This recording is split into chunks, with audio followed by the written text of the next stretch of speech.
kasih Bu Mona Lim ya. Ini satu kesempatan berharga dan saya merasa terhormat bisa hadir dalam forum ini.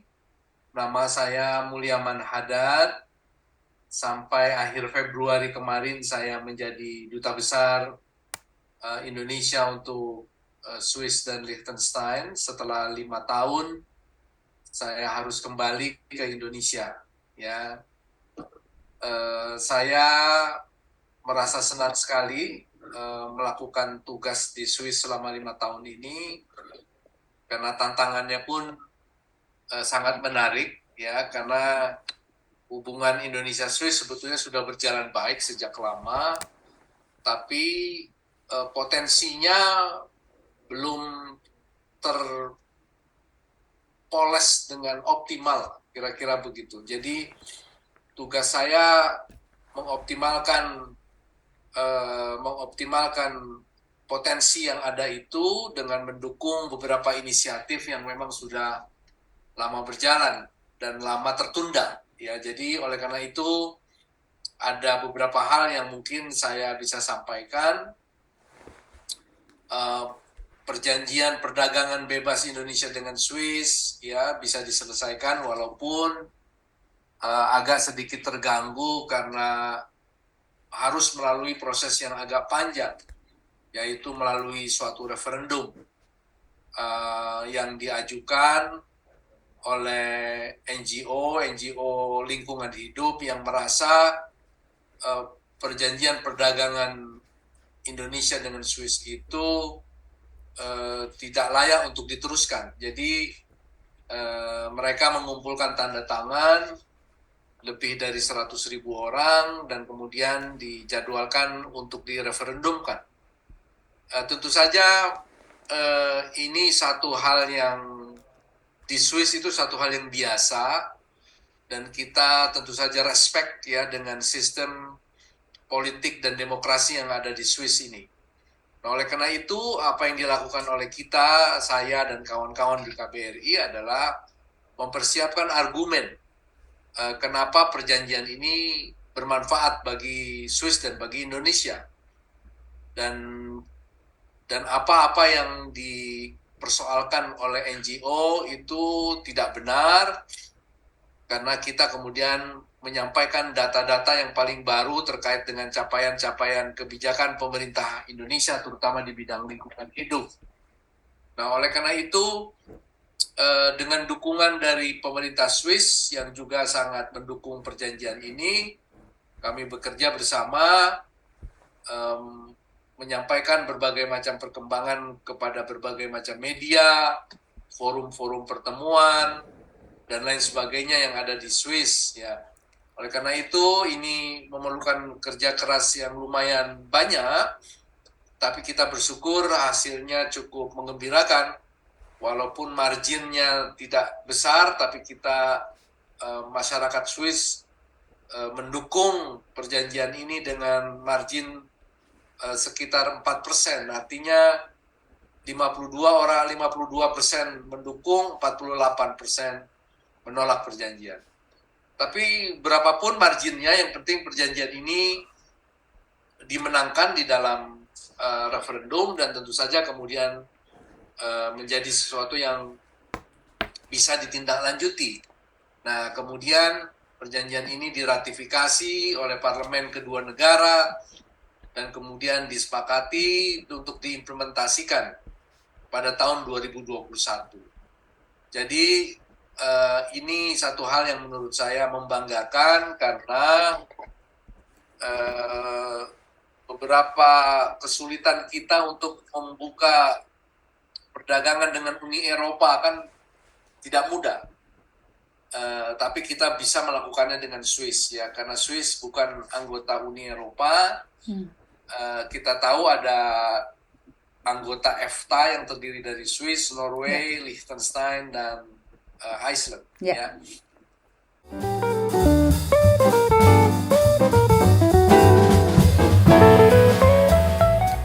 Ini sudah berlalu tentu saja.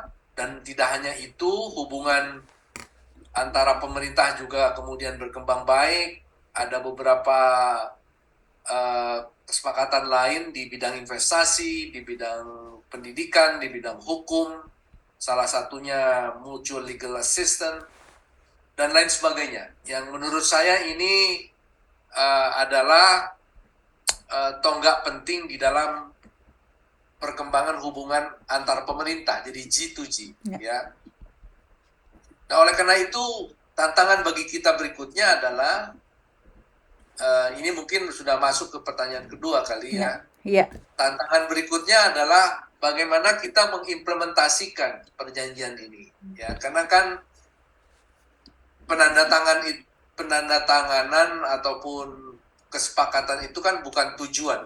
Ya, tujuannya adalah bagaimana kerjasama ini bisa memberikan kesejahteraan bagi masyarakat kedua negara. Nah, oleh karena itu tahapan yang sangat kritikal adalah tahapan implementasi. Nah, ini yang sekarang menurut saya peran swasta sangat kita tunggu. Oleh karena itu dalam kaitan ini saya sudah memulai untuk menggarap perkembangan hubungan antar swasta. Jadi business to business antara pihak Swiss dengan pihak Indonesia. Dengan tujuan agar kemudian kesepakatan-kesepakatan yang sudah ditandatangani itu bisa diimplementasikan dalam bentuk nyata. Kerjasama usaha, kerjasama investasi, dan kerjasama bisnis di antara kedua negara. Nah, ini sudah dijajaki beberapa kesepakatan turunannya ya, antara Kadin Indonesia dengan pihak Swiss, itu juga sudah mulai dilakukan. Kita juga sudah mendirikan Indonesia Trading House di Swiss, dan kegiatan-kegiatan komunikasi antar bisnis to bisnis ini juga sudah mulai berjalan. Jadi Bu Mona, saya pikir kalau ditanya tantangannya yang berat itu adalah pada implementasi ini. Karena ini yang menurut saya menentukan manfaat yang akan diterima oleh masyarakat. Oleh karena itu, edukasi, sosialisasi mengenai perjanjian ini penting, terutama kepada para pengusaha.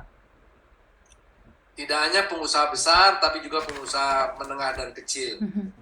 Nah, ini menurut saya peran banyak pihak, masyarakat, diaspora, ini sangat diperlukan untuk mempelajari dan juga sekaligus mensosialisasikan kesepakatan itu agar dipahami, kemudian dihasilkan manfaatnya bagi kepentingan bisnis misalnya, dan kepentingan-kepentingan yang lain. Jadi saya pikir ini bukan pekerjaan mudah, diperlukan orkestrasi yang baik, mesti ada pengarahan yang jelas ya, agar kemudian implementasi dari perjanjian itu bisa berjalan baik. Dan selebihnya tentu saja tidak hanya swasta dalam artian bisnis, tapi swasta dalam artian masyarakat secara luas. Ini yang saya maksud dengan people to people. Hubungan people to people di antara kedua negara.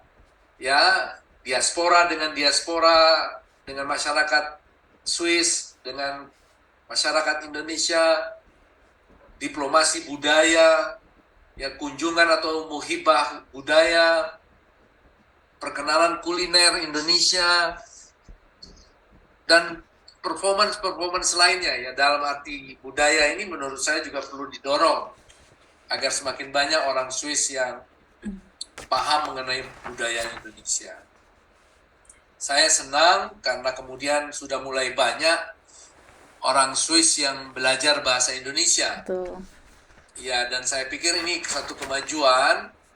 Dan ketika kita tanya apa motivasi mereka belajar bahasa Indonesia, yang paling banyak jawabannya adalah karena mereka ingin doing business dengan Indonesia. Jadi saya pikir ini kemajuan. Ya, mudah-mudahan ini bisa terus didorong dan dipertahankan, sehingga hubungan kedua negara Indonesia di bidang perdagangan, investasi, sosial, budaya semakin berkembang.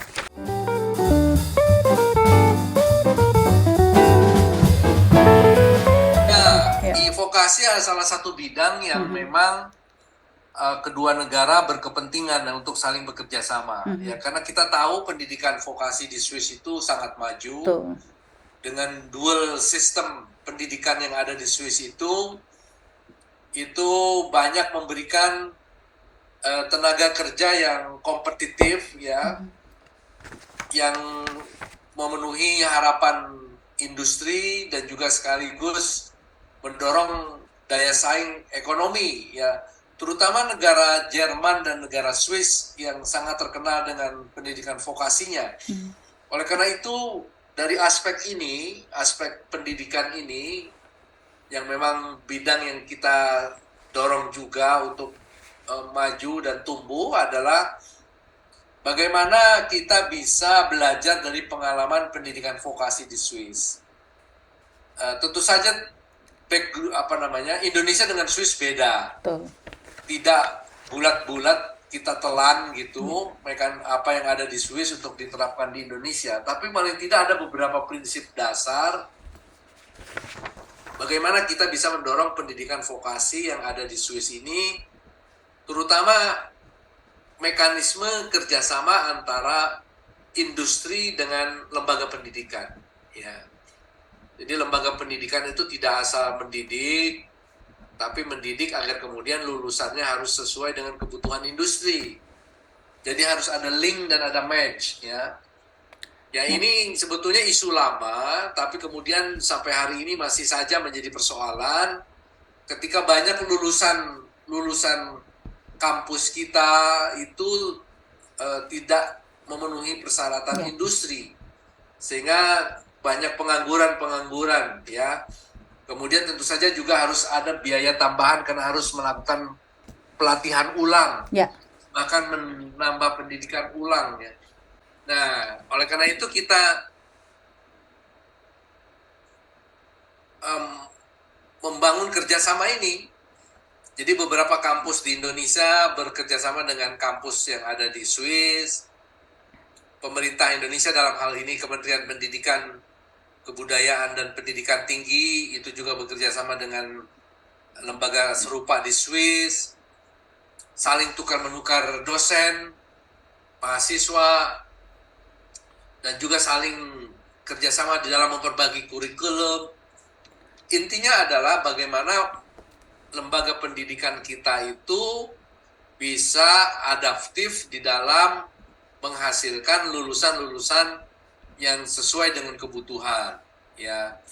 Nah ini yang menjadi tantangan. Oleh karena itu inisiatif, kenapa vokasi penting? Karena baru saja keluar sebetulnya arahan Presiden ya Pak Jokowi mengenai revitalisasi pendidikan vokasi nasional. Kenapa perlu direvitalisasi? Karena tadi masih banyak keluhan, masih banyak pengangguran, terutama dari sekolah-sekolah kejuruan, ya. Apakah itu menengah ataupun pendidikan tinggi, SMK atau politeknik, ya. Kenapa kemudian masih saja banyak keluhan? Oleh karena itu kemudian Pak Jokowi meminta beberapa kementerian terkait beserta Kadin, ya, untuk mengadres isu-isu ini dan menyusun strategi yang jelas untuk menyelesaikannya. Nah, oleh karena itu saya merasa ikut memberikan pikiran-pikiran ketika masih jadi dubes kemarin, ketika menyusun rencana strategi untuk menyelesaikan masalah-masalah itu, terutama dari pengalaman yang ada di Swiss. Oleh karena itu kemudian tentu saja ini tidak selesai sampai di sini. Kegiatan untuk membantu pengembangan vokasi masih akan terus berlanjut. Dan pemerintah Swiss kita harus berterima kasih karena melalui Swiss Contact ya. Dengan tenaga ahlinya itu membantu pemerintah Indonesia dan membantu Kadin juga di Indonesia di dalam mendorong vokasi ini. Di samping tentu saja juga pemerintah Jerman. Jadi ada dua pemerintahan yang sangat aktif mendorong vokasi di Indonesia, yaitu pemerintah Swiss dan pemerintah Jerman. Ya.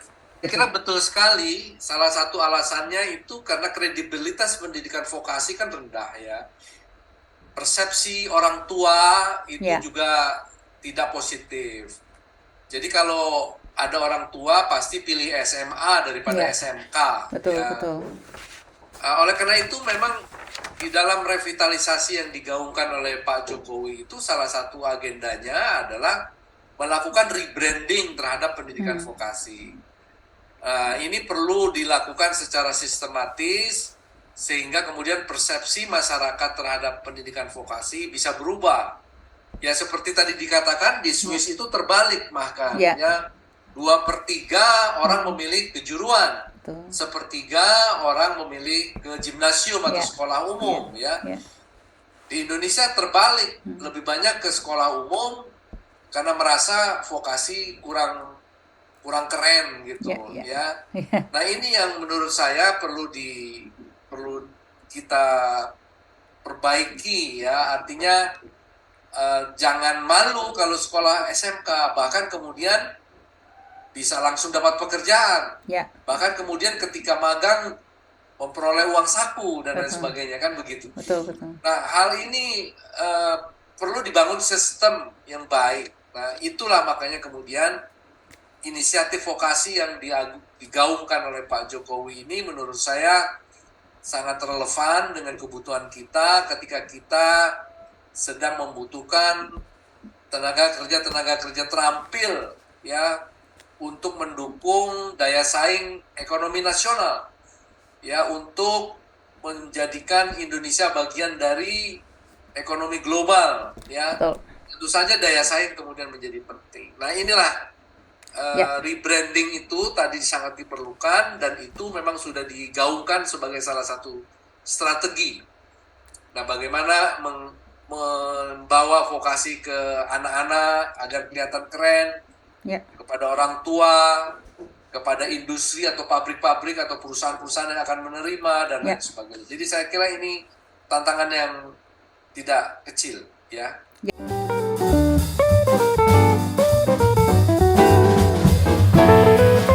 Wah iya, menurut saya yang pertama ya, Indonesia itu punya peluang besar di masa depan. Oleh karena itu saya menyebutnya yang pertama adalah giant of the future, raksasa masa depan, ya, yang kemudian memerlukan dukungan tenaga kerja terampil, ya, sistem governance yang baik, ya, dan lain sebagainya. Saya kira giant of the future. Kemudian saya melihat Indonesia itu sesuatu yang diuntungkan karena kita itu, nah ini yang kedua, unity in diversity, ya. Kita bersatu di dalam keberagaman yang begitu luas, ya. Dan ini menurut saya menjadi aset penting kita, ya. Dan saya kira inilah yang membuat kita bisa maju nantinya, yaitu kita bersatu padu bersama, menyamakan langkah untuk menghadapi masa depan, ya. Itu yang kedua. Yang ketiga, semua ini saya lihat dari segi seni ini, Indonesia is wonderful, ya. Jadi wonderful Indonesia dengan kekayaan alam, variasi budaya, khasanah budaya yang luar biasa, letak geografis yang sangat strategis, keramahan para penduduknya, keanekaragaman biodiversity alamnya, ya, is really very wonderful. Ya, jadi tiga itu menurut saya, giant of the future, unity in diversity, and wonderful Indonesia.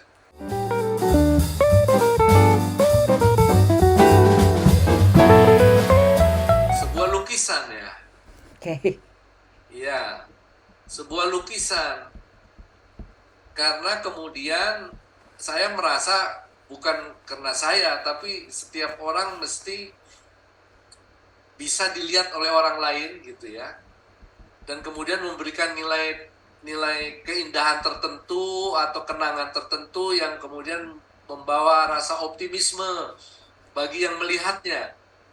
Nah itu mungkin lebih enak diposisikan seperti itu.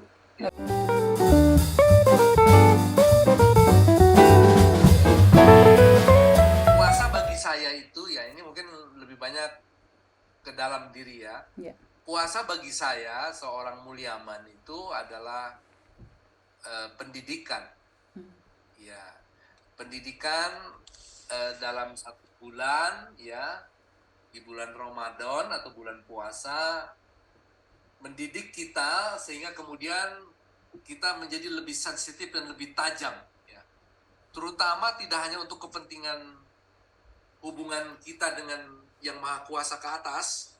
Saya bilang ini adalah hubungan vertikal gitu dengan Tuhan, tapi juga mengasah hubungan kita ke samping, horizontal, terutama membangun rasa empati, social consciousness, ya. Sehingga kemudian muncul humility, apa artinya perasaan untuk bisa memahami masalah-masalah yang dihadapi oleh orang yang mungkin kurang beruntung, ya. Sehingga saya merasa setiap akhir puasa itu biasanya muncul dan itu semakin tajam, ya, semakin tajam, artinya sense of social consciousness-nya itu semakin tajam. Dan ini yang menurut saya sejauh apa kita memperoleh itu tergantung seefektif apa proses pendidikan yang kita lakukan. Artinya kalau puasanya serius, ya mungkin hasilnya akan lebih bagus karena pendidikannya lebih bagus, ya. Serius tuh maksud saya serius karena puasa itu kan ada aturan mainnya kan, kira-kira gitu, ya. Kalau kita serius, saya yakin hasil pendidikan selama sebulan itu akan menajamkan sense of social consciousness kita itu. Nah, tentu saja juga ini justru itu yang menurut saya satu yang sangat fundamental gitu. Karena kalau saya tidak keliru, di ajaran agama itu mengatakan berpuasalah kamu sehingga kamu menjadi orang yang beriman dan bertakwa, ya. Bertakwa itu maksudnya ya dia tidak hanya patuh kepada yang di atas, tapi dia kemudian juga concern terhadap yang ada di kiri kanannya. Nah, oleh karena itu menurut saya sikap ini ataupun hasil dari pendidikan ini akan sangat membantu integritas, ya, accountabilitas, responsibilitas individual masing-masing itu sebagai apapun dia, ya, dalam melaksanakan kiprahnya masing-masing di bidang profesinya yang masing-masing. Artinya kita selalu diingatkan bahwa kita itu tidak hanya kita, tapi kita akan bermanfaat kalau kita juga memberikan manfaat kepada orang lain. Karena saya ingat betul, ya, di dalam ajaran agama saya itu mengatakan begini, sebaik-baiknya manusia atau sebaik-baiknya orang itu adalah orang yang bermanfaat bagi orang lain. Ya, jadi orang yang bermanfaat bagi orang lain itu tentu saja refleksinya bisa macam-macam. Dan itu hanya bisa terbangun kalau kita punya rasa social consciousness yang tinggi. Dan itu tentu saja bisa dihasilkan dari pendidikan puasa. Jadi anggap puasa itu sebagai proses pendidikan diri, sehingga kemudian memperkuat peran kita masing-masing, baik sebagai millennials, baik sebagai orang tua, baik sebagai guru, baik sebagai pedagang, pebisnis, karyawan, dan lain sebagainya. Saya kira mungkin itu yang bisa saya sampaikan, Bu Mona.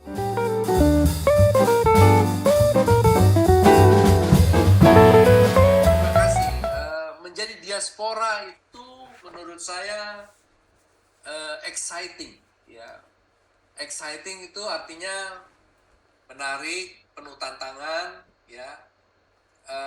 Dan tentu saja kan juga menggambarkan survive, ya. Bayangkan tinggal di negara orang, kan tidak hanya harus survive, tapi kemudian kita bisa memberikan kontribusi yang baik untuk keperluan keluarga pribadi maupun bagi masyarakat Indonesia yang lebih luas, ya. Jadi tantangannya tidak kecil, dan ini tentu saja memerlukan sikap dasar teman-teman diaspora, ya.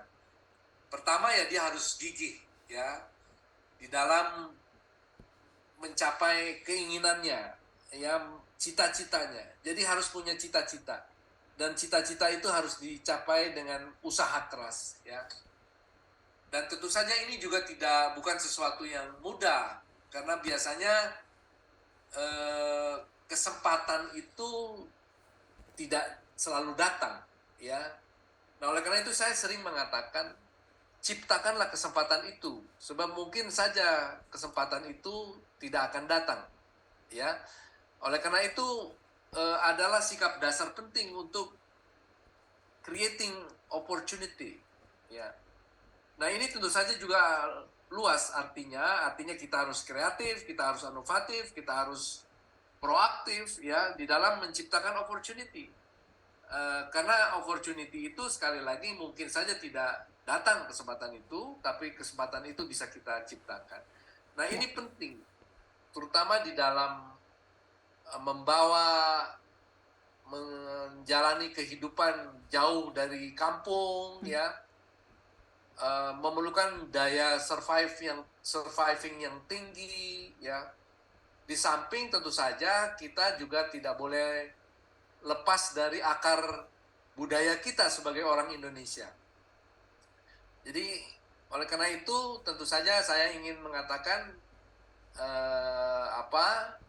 kerja keras adalah sesuatu kebutuhan, tapi tentu saja juga tadi saya katakan kerja keras yang lebih proaktif, inovatif, ya, karena saya katakan kesempatan atau opportunity tidak selalu datang dengan sendirinya, tapi kadang-kadang kita memerlukan kerja keras untuk menciptakan our own opportunity, ya.